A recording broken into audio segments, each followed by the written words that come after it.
வணக்கம், நான் உங்களோட வேதிக் ஆஸ்ட்ரோமாத்தி பேசுகிறேன். நம்ம இன்றைக்கி பார்க்க போகிறது பங்குனி உத்திரங்க. பங்குனி உத்திரம் அன்னைக்கு நம்ம முக்கியமாக வழிபட வேண்டிய தெய்வம்னு பார்த்தா முருகப்பெருமாள். அன்றைக்கி நிறைய தெய்வத்துக்கு அதாவது கல்யாணம் நடந்திருக்கு. ஒரு காலகட்டத்துலேயும் ஒரு தெய்வத்துக்கு கல்யாணம் நடந்திருக்கு சொல்லுவாங்க. ஸோ முருகர் தேவயான கல்யாணம் பண்ண நாள் சொல்லுவாங்க. இல்லை சிவன் பார்வதியை கல்யாணம் பண்ண நாள். இந்த மாதிரிலாம் தெய்வத்துக்கான சிறந்த நாள். அது கல்யாணம், ஒரு கல்யாண முகூர்த்த நாள் சொல்லுவாங்க. ஸோ யாருக்காச்சும் இந்த வீடியோ பார்க்குற யாருக்காச்சும் கல்யாணம் டிலே ஆகிக்கிட்டே இருக்குது,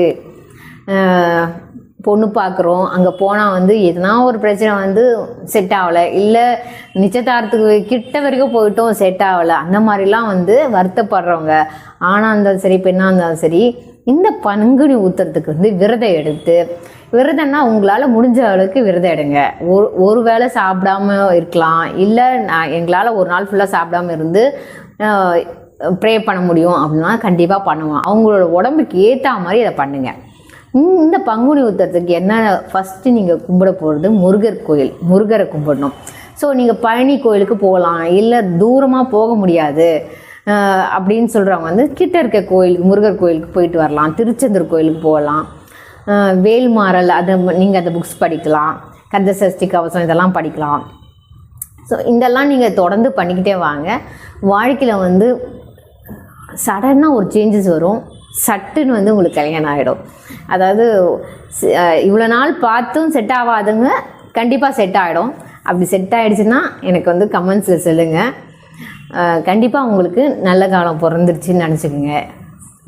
கண்டிப்பாக முருகர் உங்களுக்கு சீக்கிரமாக திருமணத்தை செஞ்சு வைப்பார். அதுவும் நல்லபடியாக ஒரு ஆசீர்வாதம் பண்ண பெண்ணோ இல்லை ஆணோ உங்களுக்கு கண்டிப்பாக கிடைப்பாங்க. எப்பவுமே கல்யாணம் சட்டுன்னு ஆகுறதோட ஸ்லோவாக நடந்தாலும் லைஃப் லாங் நம்ம கூட இருக்காங்களா, அன்பாக இருக்காங்களா, நம்மளை பார்த்துக்கிறாங்களா, நம்ம ரெண்டு பேருமே ஒருத்தரை பார்த்துருவோம். ஒருத்தரை மட்டும் பார்த்துக்கிட்டா ஒன்றும் அப்படி சிறப்பாக இருக்காது. ஒருத்தருக்கு ரெண்டு பேருமே ஒருத்தருக்கு பார்த்துக்கணும். இப்போ இருக்கிற காலகட்டத்தில் எவ்வளோ பிரச்சனை, எவ்வளோ டைவர்ஸ் கேஸு. ஸோ இனிமேலாச்சும் ஒற்றுமையாக இருக்கணும். ஒற்றுமையாக இருக்க கற்றுக்குங்க. விட்டு கொடுத்தாலே போதும். வீட்டில் பெண்களோ ஆண்களோ ஒருத்தருக்கு விட்டு கொடுங்க. இப்போ எல்லாருமே வேலைக்கு போகிறாங்க. லேடிஸும் வேலைக்கு போகிறாங்க, ஜென்ஸும் வேலைக்கு போகிறாங்க.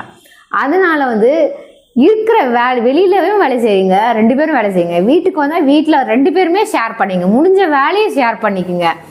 எந்த வேலை செய்ய முடியும், யார் யாருக்கு எந்த வேலை செய்ய முடியுமோ ஷேர் பண்ணால் குடும்பம்